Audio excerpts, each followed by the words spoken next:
Happening now, authorities searching a residence connected to the former Prince Andrew. He was released from police custody, though remains under investigation after his historic arrest, seemingly in connection to information in the Epstein files. With us now is British lawyer and broadcaster Daw KC and broadcaster and royal watcher Bidisha Mamada. And let me just stipulate so our audience understands this, full disclosure. The laws in the UK around a case like this are very restrictive about what we can say. So it might be frustrating to our American audience and confusing, and frankly, it is to me too.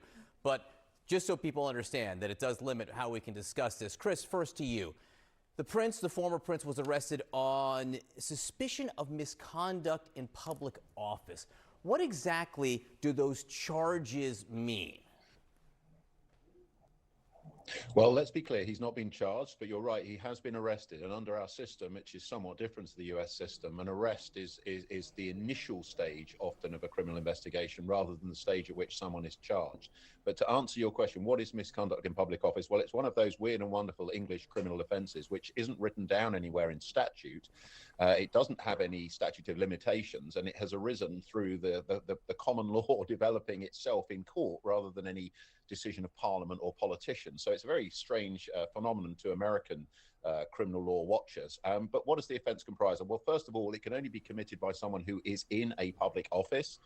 And here the suggestion is that Prince Andrew was a trade envoy for the UK, so an official government representative at a time when he was allegedly leaking information, sensitive government information, economic information to Jeffrey Epstein, which of course has arisen from the US disclosures in the last weeks.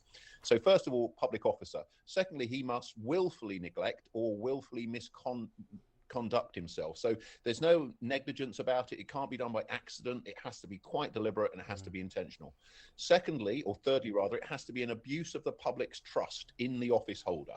And that all of these things ultimately are for a jury to decide if the case goes to trial. And finally, it must be so serious that it demands a criminal punishment. So we're not talking about low-level breaches, low-level behaviors. It must be sufficiently serious for a criminal punishment. And technically, the maximum sentence is life imprisonment. There was previous reporting that in the Epstein files, there are notes that Prince Andrew, the former Prince Andrew, when he was working as a trade envoy, may have disclosed some kind of trade information to Jeffrey Epstein. Bidisha, so what situation do Andrew and the royal family find themselves in now after this historic arrest? He's been released, but he's still under investigation.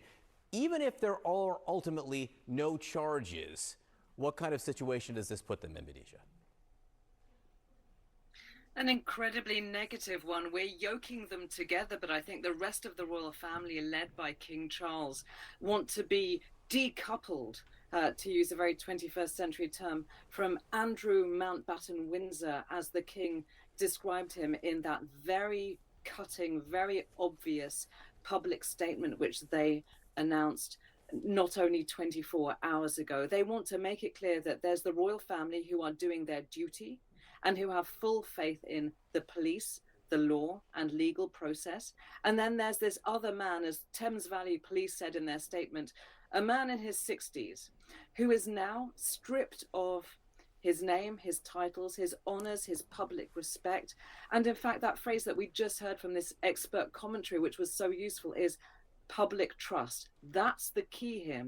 This is not just a legal moment. This is a cultural moment where people are increasingly disgusted by this messy, sordid affair, which pulls in the royals, Andrew, his role as a diplomatic representative, but also all of the other scandals and crimes and misdemeanors. So in the public imagination, all of this is being bundled together, and the royal family want nothing to do with it.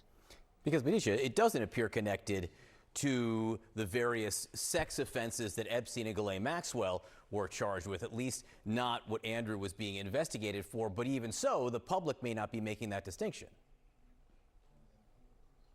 Yes, I think that's exactly right. And we do have to say he is not being questioned about sexualized crimes at the moment. I think that what's making commentators and the public all over the world so incredibly angry and chagrined is the idea that all of these releases, this stuff that's come out, is painting a portrait of a world in which there are two classes. A class of people who all know each other, they have lots of power and money, they're each other's cronies, they're talking in this way that sort of misters before sisters, we're all bros together, we're going to enrich each other, and we're going to have fun together. And then in their minds, there's another class of people who are just mugs. They're there to be used. They're civilians. They can be used and discarded. No one cares about them. They're the second class citizens. That's why people are so angry, and why this is very emotional for lots of people watching this. And Chris, very quickly, what is the status that Andrew finds himself in today, having been released but still under investigation? Well, he has been arrested. They have used the arrest process in order to seize items, no doubt, from his properties that are potential evidence of historical behaviours. But they then released him under investigation. So he's been released. He's not on bail. He's not subject to any court restrictions or police restrictions on his movements at this stage. He is released under investigation, which is a UK procedure whereby someone who is suspected of a crime, but there is insufficient evidence to charge them with a crime, is allowed to remain at liberty until the police complete their investigation, until prosecutors decide if there are charges to be brought. And I should tell you this, don't expect that to come anytime soon. These things often take years of investigation before charges are finally brought in the UK. All right, very interesting and notable, given that whatever happened probably happened years ago, but the investigation may have only just begun in earnest recently. Christoph, Badisha, Mamata, thank you both very much. Kate?